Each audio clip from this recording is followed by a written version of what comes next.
Hello and welcome to the next episode of my channel where I'll be taking up the lesson We Are Not Afraid to Die If We Can All Be Together from class 11th CBSE. Now in this chapter, the narrator, that is Gordon Cook, he wants to replicate, he wants to repeat the great achievement of James Cook, Captain James Cook. Now, what had James Cook done 200 years earlier?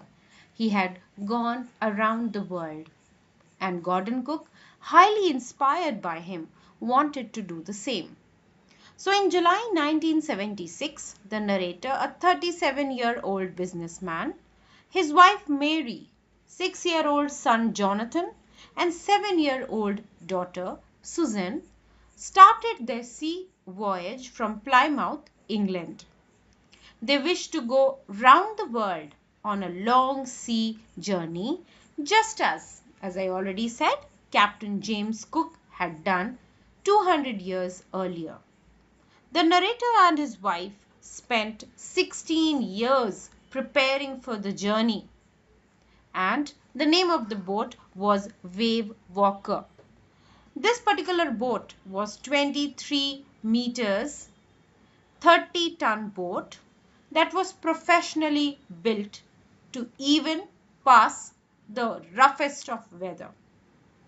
Now, the first part of their planned journey was pleasant, but then once they started sailing from the west coast of Africa, that is from Cape Town when they left, the weather started to worsen.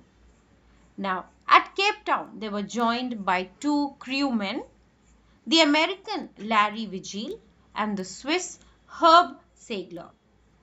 So now, when they left from Cape Town with these two crew members and the 4 members of the family, the weather became really, really bad.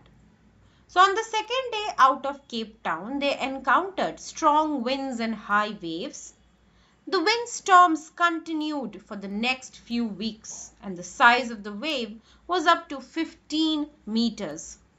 On December 25th, they were 3,500 kilometers east of Cape Town, but the weather was very bad. Despite the bad weather, they celebrated Christmas wonderfully. New Year's Day saw no improvement in the weather. In fact, it only worsened with the passing time. On 2nd January, the waves were gigantic. They were sailing with a small storm jib, but they still were going very fast. The boat moved to the top of each wave, but the gigantic waves and dangerous wind continued to terrorize them.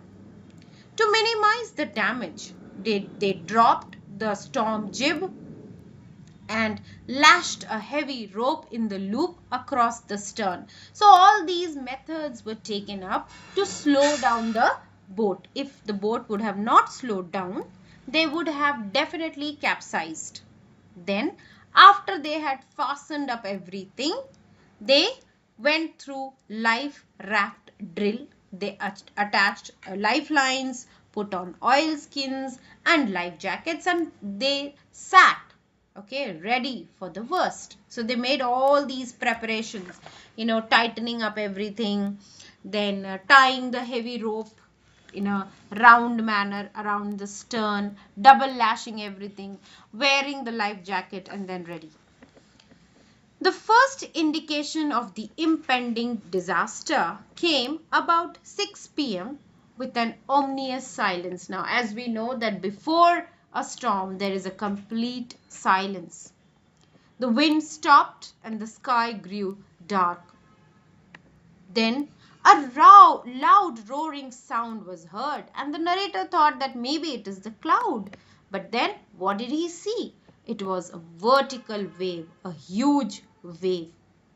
The wave then hit the boat and it shook the deck completely. Water poured into the boat and the narrator's head smashed against the steering wheel of the boat. And before he knew it, he was thrown overboard. He was about to drown, but somehow his head popped out of the water.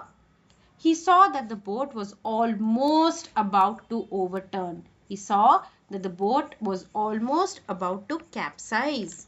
Suddenly, a wave threw him out of the water and he was tossed onto the boat.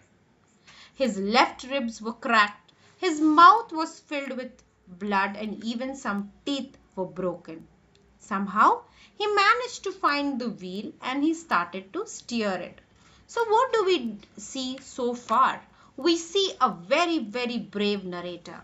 We see a very, very brave family which is not going to get disheartened easily. Even though the Christmas was not so delightful, they had a pleasant time with their family members. Even though the weather was becoming bad, they were ready with everything, wearing life jackets, tightening up everything, checking if everything is ready for the storm, and then waited for it. Okay, and then when the wave finally hit the boat, the narrator was thrown overboard, but he didn't lose hope. He came back on the deck, was tossed like a rag doll, but somehow he again managed to steer the boat. So we will do till here in this episode. Next part we will be seeing in the next video. Do like it. Thank you.